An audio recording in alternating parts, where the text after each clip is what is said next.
Punchline, 18h-19h, Laurence Ferrari sur CNews et Europe 1.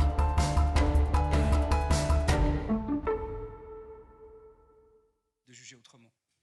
Sauf éventuellement sur l'exécution provisoire. 18h22 de retour dans Punchline sur CNews et sur Europe 1. Évoquons ce procès en appel de Marine Le Pen et d'autres prévenus dans le cadre de l'affaire des assistants parlementaires européens du RN, qui était à l'époque le FN.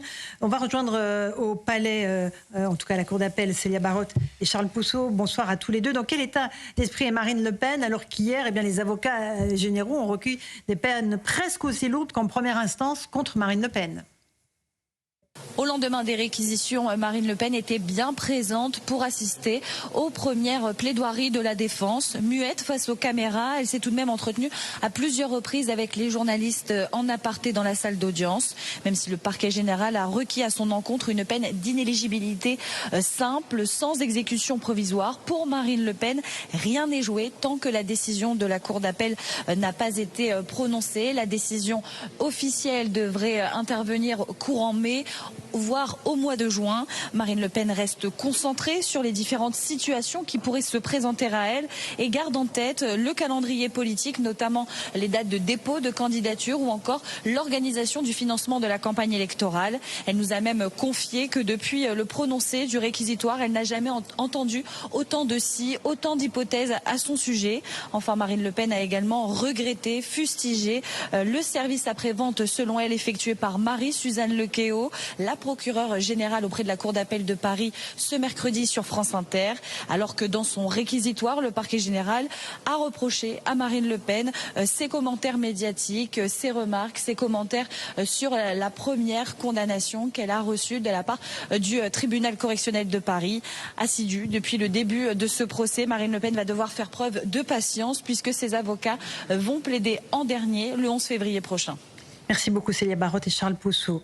Mon cher André Valigny, on est dans un cas où, pour l'instant, les réquisitions sont lourdes. Il y a peut-être un effet de surprise qui peut-être s'est installé. Mais Marine Le Pen, on va parler de son avenir politique dans un instant, mais là, il y a la chose juridique qui doit se dérouler. Et pour l'instant, les réquisitions ne laissent pas place à beaucoup d'optimisme pour le RN. Non, les réquisitions sont conformes à ce qui s'était passé en première instance, sauf sur l'exécution provisoire, effectivement, qui a pu laisser penser à certains que les choses allaient s'améliorer, mais en fait, non. Le parquet général a dit pas d'exécution provisoire requise, mais sur le fond, les charges sont lourdes et il faut condamner Marine Le Pen. Donc moi, je pense que les choses ne sont jamais jouées en matière de justice, n'est-ce pas, chers confrères? Mais je ne vois pas vraiment d'argument qui laisserait penser que la Cour d'appel va faire preuve de clémence. Il va déjuger la première instance et les procureurs généraux. Maître Sauveur, vous pouvez nous parler de cette affaire en sachant que vous aviez défendu certains prévenus en première instance. Alors, simplement une analyse purement juridique. Je note simplement qu'il n'est pas demandé l'exécution provisoire, mais je rappelle par ailleurs que les juges sont dits souverains, donc ils font absolument ce qu'ils veulent. Au-delà, en deçà des réquisitions, ça ne change pas. C'est un message que souhaite envoyer, je pense, pas simplement sur le plan juridique, mais sur le plan au-delà du juridique, je n'ose utiliser le terme. Pourquoi ? Parce que s'il y a exécution provisoire, il faut savoir qu'un pourvoi en cassation est suspensif sur la partie pénale de la décision, mais pas sur la partie civile. En somme, la partie civile, qu'est-ce que c'est ? Ce sont les dommages et intérêts qui, là, seraient à verser au Parlement européen. Là, il n'y a pas de caractère suspensif. En revanche, tout ce qui est sanction pénale, c'est peine d'emprisonnement, peine d'amende, peine d'interdiction. Oui, par exemple, ce qui est un mode d'exécution, le bracelet électronique, un mode d'exécution de la peine, tout cela est suspensif, sauf s'il y a une exécution provisoire. Donc là, le parquet envoie le message suivant. Je ne vois pas comment on pourrait l'interpréter différemment. C'est, moi, parquet général, je maintiens la position du parquet de première instance, mais vous ne pourrez pas me reprocher d'être politisé. Pourquoi ? Parce que je n'ai pas demandé l'exécution provisoire. Exactement. C'est une façon pour les juges de se dédouaner cette accusation de jouer sur l'élection présidentielle. Jules Torres, rapidement, puis on va écouter Marine Le Pen. Oui, non, mais tout le sujet maintenant n'est d'ailleurs plus dans l'exécution provisoire dans la Cour de cassation, puisque Marine Le Pen a dit à CNews hier que si la peine d'inéligibilité, donc au-dessus de 2 ans, était confirmée par la Cour d'appel, elle renoncerait à concourir à l'élection présidentielle et elle dirait à Jordan Bardella d'y aller pour plusieurs raisons. D'abord parce parce que ça polluerait et ce serait un poison pour la campagne du Rassemblement national. Marine Le Pen pourrait avoir une décision en cassation autour de février-mars 2027, donc c'est-à-dire un mois avant le premier tour. Ce serait absolument lunaire et même inconsidéré. Et deuxièmement,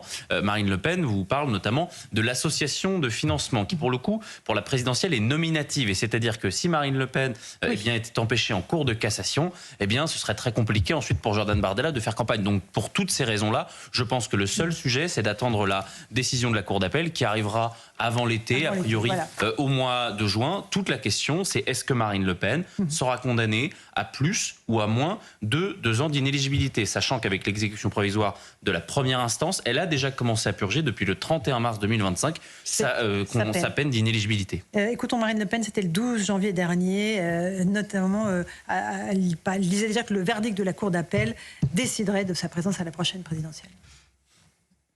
Quelle que soit la situation, je l'ai d'ores et déjà dit, cet été, c'est-à-dire au moment où la Cour d'appel rendra sa décision, c'est là que se décidera ma présence ou mon absence à l'élection présidentielle, car quel que soit le niveau d'accélération de la Cour de cassation, vous comprenez bien qu'en septembre, le Rassemblement national doit pouvoir être représenté à l'Assemblée nationale et la campagne doit démarrer, quel que soit ce candidat.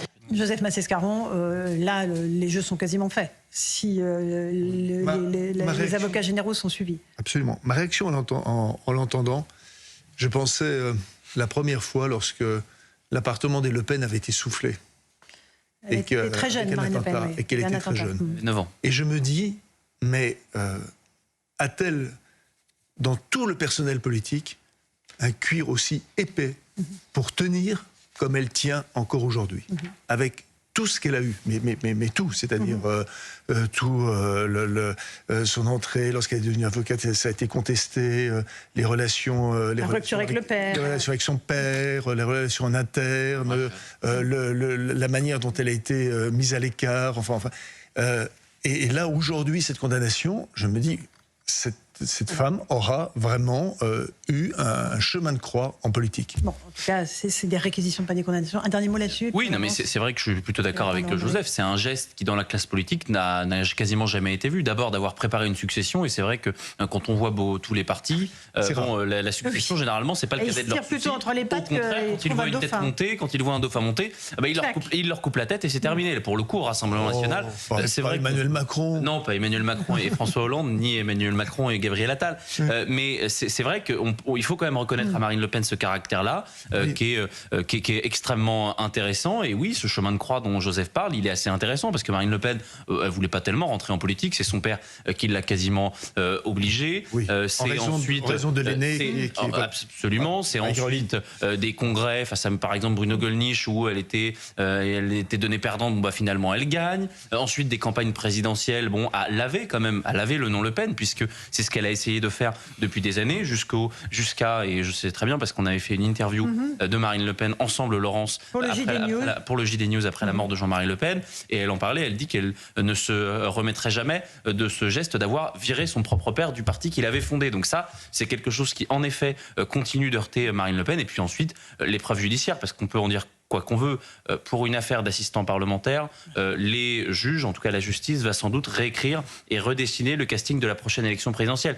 Donc ça pourrait, là aussi, susciter une sorte de gouffre démocratique qui pourrait laisser des traces. Ce qui ne se passe pas dans un nombre non négligeable de pays et de démocraties européennes. Il y a beaucoup de pays où ça se passe. Voilà. En Roumanie, en Moldavie, ces derniers mois, ces dernières semaines, on a il y a d'autres pays où ça ne se Lesquels alors, Joseph? La Suisse par exemple, mais il y en a d'autres, l'Allemagne et tout. Non mais c'est vrai, il y a des vieilles démocraties pour qui l'inéligibilité est quelque chose d'incompréhensible. Ils vont voter. Rachel, ce sont les députés qui vont voter. Absolument, il faut toujours le rappeler. C'est le peuple qui aura le dernier mot.